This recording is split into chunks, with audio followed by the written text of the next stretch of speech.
Pernahkah kamu merasa bersalah hanya karena duduk dalam diam, tidak melakukan apa-apa, tidak membuka ponsel, tidak menjawab pesan, tidak mengejar apapun, hanya diam? Jika iya, kamu tidak sendiri. Justru, kamu sedang hidup di dunia yang menjadikan keheningan sebagai kesalahan. Kita sudah sampai pada titik di mana hening terasa seperti dosa kecil, seperti kemalasan yang harus segera ditebus dengan produktivitas. Diam membuat kita gelisah, dan kegelisahan itu bukan tanpa alasan. Kita diajarkan sejak awal bahwa hidup yang berarti adalah hidup yang sibuk, penuh pencapaian, penuh keterhubungan. Maka ketika tiba-tiba semua berhenti, tidak ada suara, tidak ada notifikasi, tidak ada aktivitas, muncul kekosongan yang asing. Dan kekosongan itu sering lebih menakutkan daripada kegagalan. Di balik layar yang terus menyala, kita terbiasa berlindung dari satu hal yang paling tidak ingin kita hadapi, diri sendiri. Ketika dunia hening, suara-suara dalam kepala muncul. Pertanyaan-pertanyaan yang tidak pernah kita selesaikan mengetuk perlahan. Apa yang sedang aku kejar sebenarnya? Apakah aku benar-benar bahagia? Kalau aku tidak mengerjakan apa-apa hari ini, apakah hidupku tetap berharga? Ini bukan pertanyaan kecil. Ini adalah pertanyaan yang muncul hanya ketika distraksi berhenti dan refleksi mulai bicara. Dan karena kita tak terbiasa, kita menganggap suara itu sebagai gangguan. Padahal mungkin justru itu undangan. Masalahnya, kita tidak pernah dilatih untuk berdiam. Bahkan waktu istirahat pun kini harus diisi. Rebahan sambil scroll, ngopi sambil podcast, jalan santai sambil dengerin lagu. Kita takut kesunyian karena kita tak tahu cara menikmatinya. Kita terbiasa menghindari ruang kosong, padahal di ruang kosonglah banyak kebenaran lahir. Seperti langit yang baru terlihat bintangnya saat gelap. Begitu pula isi hati kita, hanya muncul ketika dunia tak lagi ramai. Hook dari semua ini bukan hanya tentang diam itu sendiri, tapi tentang apa yang bisa kita temukan saat berani berada di dalamnya.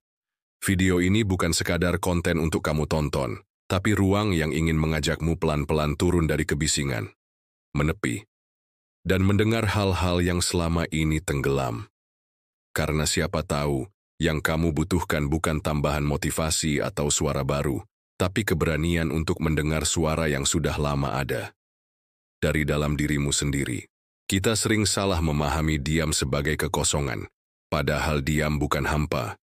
Diam adalah wadah, diam adalah ruang. Ia bukan akhir dari percakapan, tapi awal dari pemahaman. Sayangnya kita hidup di zaman yang takut pada ruang.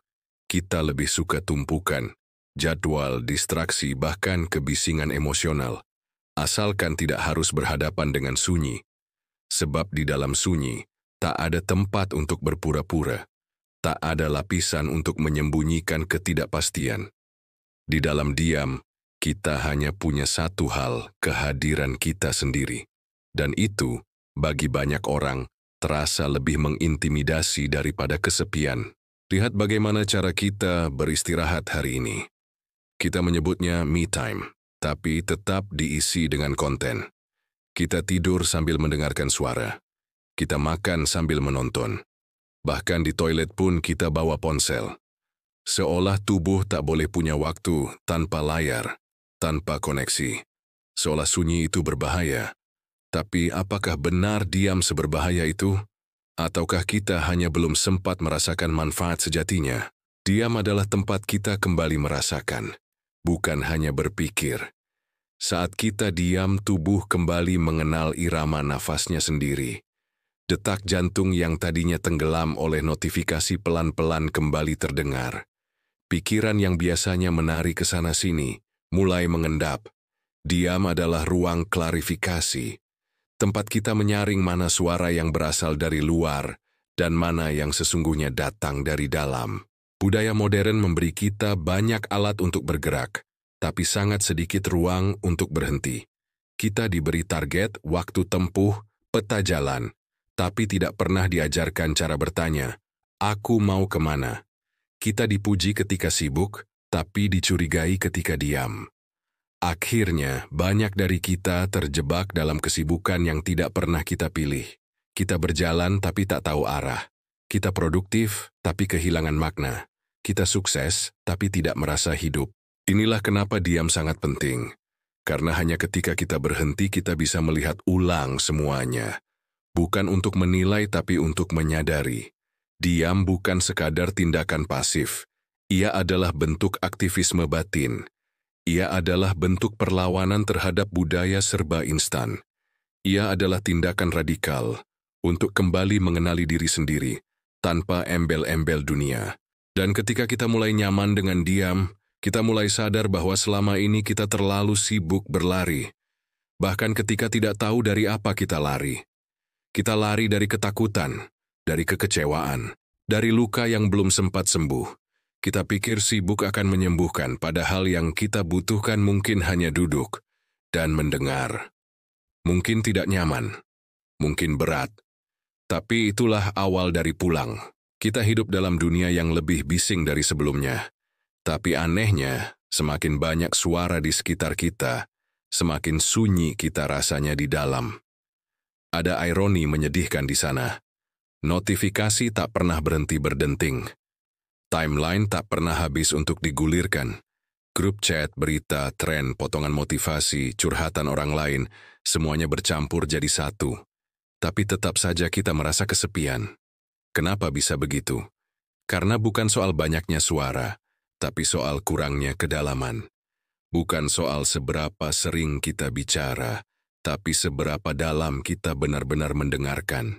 Diam tidak hanya memberi ruang untuk kita bicara pada diri sendiri, tapi juga menjadi syarat utama untuk bisa benar-benar hadir bagi orang lain. Coba ingat kembali satu momen ketika kamu benar-benar merasa dimengerti. Apakah itu momen di mana seseorang menasehatimu panjang lebar, atau justru ketika seseorang duduk bersamamu, mendengar, tanpa menghakimi, tanpa memotong, tanpa sok tahu? Dalam kebanyakan kasus, momen paling menyentuh adalah ketika seseorang cukup diam. Tapi diam yang penuh. Bukan diam karena bingung, tapi diam karena hadir sepenuhnya. Kita telah kehilangan seni untuk diam bersama. Bahkan dalam hubungan yang paling dekat, kita sering merasa harus terus bicara agar suasana tidak canggung. Padahal kedekatan yang sesungguhnya bukan diukur dari seberapa banyak yang dibicarakan, melainkan dari seberapa nyaman kita dalam keheningan bersama. Jika kamu bisa duduk diam bersebelahan dengan seseorang, tanpa merasa harus menjelaskan apapun, dan tetap merasa diterima, itu bukan keheningan yang kosong. Itu adalah bentuk cinta yang paling tenang. Tapi cinta seperti itu hanya bisa dirasakan oleh orang-orang yang sudah terbiasa diam dengan dirinya sendiri. Karena jika kita tidak nyaman dengan keheningan dalam diri, maka kita akan selalu berusaha menutupinya, baik dengan suara maupun pencitraan. Kita akan bicara terlalu banyak. Kita akan mencoba menghibur orang lain padahal kita sendiri sedang hampa. Kita akan terus memoles diri agar terlihat baik-baik saja, meski di dalam jiwa kita sudah seperti rumah kosong yang lampunya menyala karena timer, bukan karena ada penghuninya. Kebisingan luar seringkali hanya cerminan dari kebisingan dalam. Kita hidup dalam sistem yang membuat kita merasa harus ada di mana-mana, di dunia nyata, di media sosial, di percakapan grup, di semua percakapan yang belum tentu kita perlukan. Tapi kehadiran semu itu tidak menyembuhkan rasa kosong. Karena kita tahu, meski dikelilingi banyak orang, tetap saja tidak ada yang benar-benar duduk bersama diri kita sendiri. Kecuali kita sendiri, maka belajar diam bukan hanya tentang membungkam mulut, tapi tentang menyadari kehadiran kita sendiri, tentang kembali menyentuh sesuatu yang selama ini tertutup oleh suara, tentang menurunkan kecepatan agar kita bisa benar-benar merasakan langkah. Dan dalam langkah yang lebih pelan, siapa tahu kita justru sampai ke tempat yang selama ini kita cari. Rumah dalam diri sendiri. Setiap manusia, cepat atau lambat, akan berhadapan dengan luka. Entah itu kehilangan orang tercinta, kegagalan yang mengikis harga diri, penyesalan atas keputusan yang salah, atau sekadar rasa hampa yang tak bisa dijelaskan. Banyak orang mencoba menyembuhkan diri lewat kesibukan. Mereka bekerja lebih keras, berolahraga lebih rutin, bersosialisasi tanpa henti, bahkan mengkonsumsi hal-hal yang memberi perasaan bahagia instan. Tapi ada satu ruang yang jarang ditempuh. Bukan karena tidak tahu, tapi karena terlalu sunyi, ruang diam. Padahal diam adalah tempat dimulainya pemulihan. Di dalam diam, kita tidak lagi sibuk menghindari rasa sakit. Kita duduk bersamanya, kita mengakuinya. Kita menatapnya tanpa filter, tanpa alibi, tanpa ingin segera memperbaikinya. Kita hanya hadir. Dan kehadiran itu, seaneh kedengarannya, adalah obat yang paling ampuh untuk luka yang sudah terlalu lama diabaikan. Kamu mungkin pernah merasakan ini. Saat semua orang sibuk memberi saran, kamu justru merasa semakin lelah. Tapi saat ada satu orang yang hanya duduk di sebelahmu, tidak berkata apa-apa, tidak memaksa kamu bicara, tidak menyuruhmu kuat, justru di situ kamu mulai merasa bisa bernapas. Itu bukan keajaiban orang lain. Itu adalah kekuatan dari ruang diam yang diberikan kepadamu. Diam juga tempat jiwa kembali mendengar Tuhan, atau apapun yang kamu yakini sebagai pusat spiritualitas. Dalam hampir semua tradisi agama dan keyakinan, ada fase penting yang selalu diawali dengan menyendiri, berdiam, menepi dari dunia. Musa menyendiri di gunung. Nabi Muhammad menyepi di Gua Hira. Yesus berpuasa di padang gurun. Bahkan Buddha mencapai pencerahan bukan di keramaian, tapi di bawah pohon, dalam keheningan total. Itu bukan kebetulan. Karena suara paling suci, paling jujur, dan paling mengubah hidup tidak pernah terdengar dalam keramaian. Ia berbisik, dan hanya mereka yang sanggup berdiam yang bisa mendengarnya. Kita tidak harus jadi nabi atau petapa untuk menikmati manfaat dari diam. Kita hanya perlu menyediakan waktu. 5 menit mungkin cukup.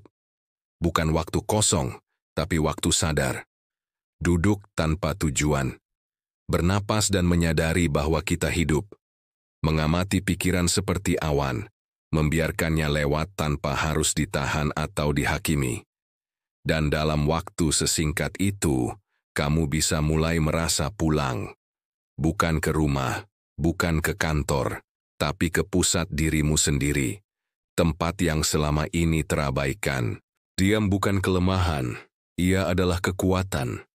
Karena butuh keberanian besar untuk duduk sendiri, tanpa pencitraan, tanpa pembuktian, tanpa pertunjukan. Dan ketika kamu berani melakukannya, kamu tidak sedang lemah, kamu sedang tumbuh.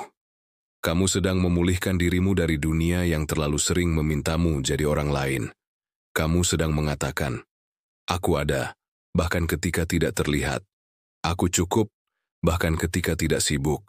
Aku hidup, bahkan ketika tidak berkata apa-apa. Jika kamu sampai di titik ini, di menit terakhir video ini, maka izinkan aku mengatakan sesuatu. Kamu bukan orang biasa. Di tengah dunia yang selalu memaksa kita untuk cepat, kamu memilih untuk berhenti sejenak. Di tengah dunia yang penuh suara, kamu mau mendengar tentang diam. Dan itu adalah keberanian langka yang layak dihormati. Diam tidak akan menyelesaikan semua masalahmu. Ia tidak akan serta-merta menghapus luka, memulihkan trauma, atau menyulap rasa hampa jadi kebahagiaan. Tapi diam memberikan kamu ruang. Ruang untuk bernapas. Ruang untuk merasa. Ruang untuk menyadari bahwa kamu tidak harus selalu kuat, tidak harus selalu tahu arah, tidak harus selalu bicara agar dianggap ada. Dalam diam, kamu diizinkan untuk hanya menjadi manusia. Dan itu sudah lebih dari cukup. Mungkin tidak semua orang akan mengerti keputusanmu untuk menarik diri sesekali. Untuk tidak selalu online. Untuk tidak menjawab semua pesan. Untuk mematikan notifikasi dan memilih mendengarkan suara hati yang pelan tapi jujur. Tapi kamu tidak harus dimengerti oleh semua orang. Yang penting, kamu mulai mengerti dirimu sendiri. Dan itu hanya bisa dimulai saat kamu berani diam. Aku tidak tahu siapa kamu. Mungkin kamu sedang berjuang di tempat kerja. Mungkin kamu sedang memulihkan diri dari kehilangan. Mungkin kamu hanya merasa jenuh dengan semua ini. Semua keharusan yang tak berhenti menuntut. Tapi izinkan aku bilang, kamu tidak sendiri. Dan mungkin dari diam inilah kamu akan mulai menemukan jawabannya. Kalau video ini berbicara untukmu, mungkin karena kamu sedang butuh ruang seperti ini.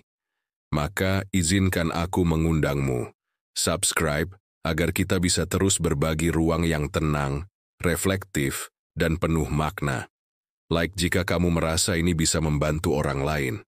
Dan tulis di kolom komentar, kapan terakhir kali kamu benar-benar diam? Apa yang kamu rasakan? Aku akan baca. Dan kalau tidak sempat menjawab satu persatu, anggap saja aku sedang duduk di sebelahmu. Tidak untuk memberi solusi, tapi untuk menemani.